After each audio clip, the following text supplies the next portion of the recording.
यशोदेने आपले नवजात बालक तिची बहीण बनून आलेल्या त्या सुंदर स्त्रीजवळ दिले आणि ती काहीतरी काम करण्यासाठी आत निघून गेली. आता विचार करा की खरंच ही तिची बहीण होती का?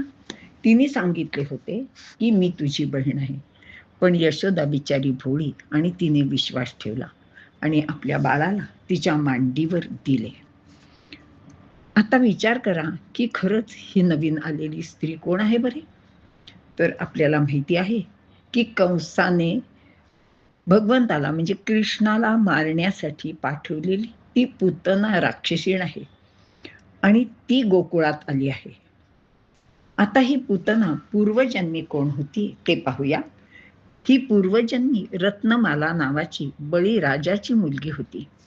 बळीच्या यज्ञसमयी वामनाचे रूप घेऊन विष्णू भिक्षा मागण्यासाठी आला होता. त्याचे ते सुंदर मनोहर रूप पाहून आपला असा पुत्र असावा किंवा हा आपला पुत्र असावा असे तिला वाटले आणि त्याचबरोबर तिला असे वाटले की या सुंदर बाळाला आपण स्तनपानही करावे. तिची ही इच्छा भगवंतानी म्हणजे त्या वामनाने जाणली आणि मनातल्या मनात तथास्तु म्हटले. आता या जन्मात तर हे काही शक्य नव्हते, कारण वामन बटू रूपाने आला होता. पण मग ह्या रत्नमालेला ही राक्षस योनी का बरं प्राप्त झाली? तर त्याची कहाणी किंवा गोष्ट असे सांगतात की पूर्वी सरस्वती नदीच्या काठी कक्षीवान नावाचा ऋषी तपश्चर्या करीत असे. एकदा तेथे कालभिरू ऋषी आपली चारुमती नावाची कन्या घेऊन आला. कक्षीवानाचे सुंदर रूप पाहून त्याने आपल्या या कन्येचे म्हणजे चारुमतीचे शास्त्रोक्त विधीने कन्यादान केले. चारुमती आणि कक्षीवान यांचा विवाह झाला. त्यांचा गृहस्थाश्रमही सुरू झाला. ते दोघंही श्रीकृष्णाची उपासना करीत असत. एकदा काय झाले, काही कामानिमित्त कक्षीवान बाहेरगावी गेला होता आणि ते तीर्थयात्रा करीत करीत आपल्या घरी काही वर्षांनी परत आला. एका शूद्राने त्या आश्रमात येऊन चारुमतीला वश केले होते. कक्षीवान परतल्यावर त्यालाही कळले की आपली स्त्री आपल्या पाठीमागे अशा प्रकारचा अनाचार किंवा व्यभिचार करीत आहे. तेव्हा त्याने तिला तत्काळ शाप दिला की तू राक्षसीण होशील. चारुमतीने कक्षीवानाकडे क्षमा याचना केली. आपले चुकले, आम्हाला उशाप द्या असेही म्हटले. कक्षीवानाने उशाप दिला की श्रीकृष्णापासून तुला मुक्ती मिळेल. आता चारुमती म्हणजेच पूतना नावाची राक्षसीण झाली होती. ती कंसाची मंत्रिमंडळाची प्रमुख होती. अशी ही पूतना आता भगवंताच्याकडे आली होती. भगवंताला मांडीवर घेऊन बसली होती आणि यशोदा आत गेलेली पाहून तिने आपले स्तन या बाळकृष्णाच्या मुखात द्यायचा विचार केला. तिने आपला विषाने माखलेला स्तन बाळकृष्णाच्या मुखात दिले. कृष्णाने आपल्या दोन्ही चिमुकल्या हातांनी पूतनेचा स्तन गच्च धरला आणि त्यांनी आपले डोळे मिटून घेतले आणि मनातल्या मनात शंकरांचे स्मरण केले आणि हे विष पचविण्याचे मला सामर्थ्य द्या अशी प्रार्थनाही केली. डोळे मिटण्याचे एक कारण असे सांगितले जाते की भगवंताची दृष्टी पूतनेवर पडली असती तर तिचे अंतरंग बदलले असते. ती भगवंताच्या प्रेमात पडली असती, मग पूतनेचा ठार करणे कृष्णाला शक्य झाले नसते. भगवंताने त्या स्तनातील विष चोखण्यास सुरुवात केली. विष संपल्यावर त्याने तिचे रक्त शोषून घेतले आणि शेवटी प्राण सुद्धा चोखायला सुरुवात केली. आता मात्र या पूतनेला त्या बाळाचे चोखणे असह्य झाले, कारण आता तिच्या शरीरातील रक्तच नाही तर बाळकृष्णाने तर प्राण सुद्धा शोषून घ्यायला सुरुवात केली होती. ती ओरडू लागली, अरे बाळा, पुरे आता, सोड मला, सोड मला. पण बाळाने काही स्तनपान थांबवले नाही. मग मात्र पूतनेला अगदीच असह्य झाले. तिने डोळे पांढरे केले. ती जोरजोरात ओरडू लागली.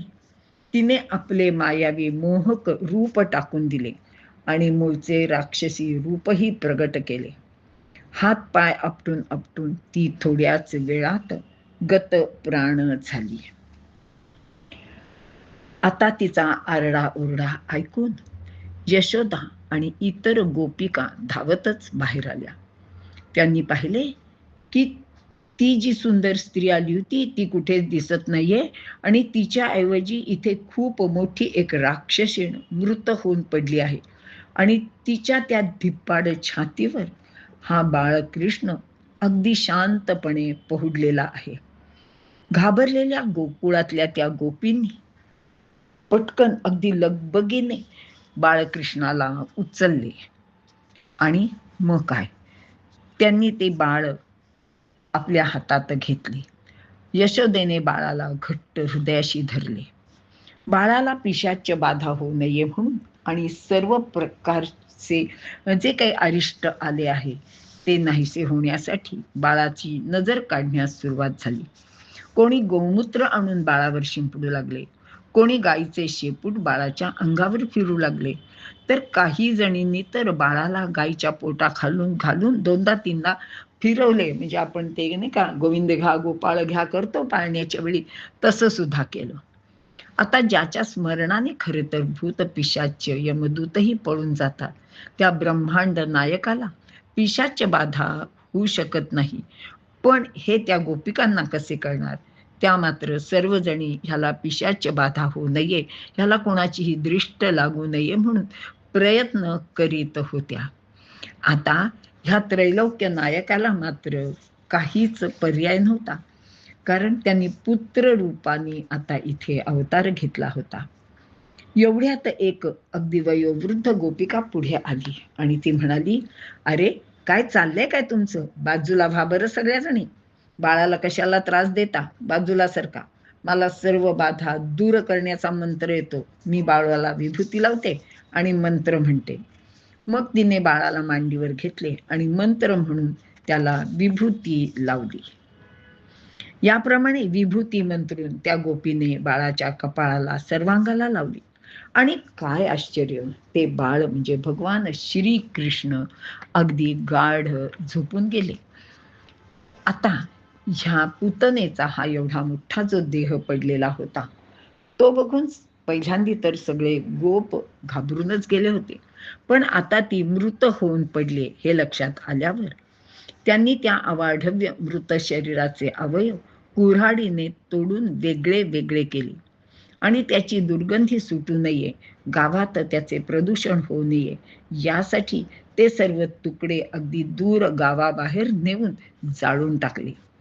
ते जळत असताना त्यापासून निघणाऱ्या धुराचा वास मात्र अगरू नावाच्या चंदनाप्रमाणे सुवासिक येऊ लागला. त्या धुराला इतका सुगंध येत होता. आता मात्र या गोष्टीचे सर्वांना खूपच आश्चर्य वाटले. खरं तर यात आश्चर्य करण्याजोगे काहीच नाहीये, कारण पूतना जरी राक्षसी होती तरी बाळकृष्णाला ठार मारण्याच्या इच्छेने का होईना तिने आपले स्तनपान भगवंताला दिले होते आणि भगवंताच्या अगदी निकट संबंधामध्ये ती आली होती आणि त्यामुळेच तिला मुक्तीही लाभली होती. अशी ही पूतनेची गोष्ट आहे आणि पूतना ही अशी मावशी आहे. तर आपल्याकडे अशा दुष्ट स्त्रियांना पूतना मावशी असं म्हणण्याची एक पद्धत पडलेली आहे, ती या पूतनेवरूनच आहे.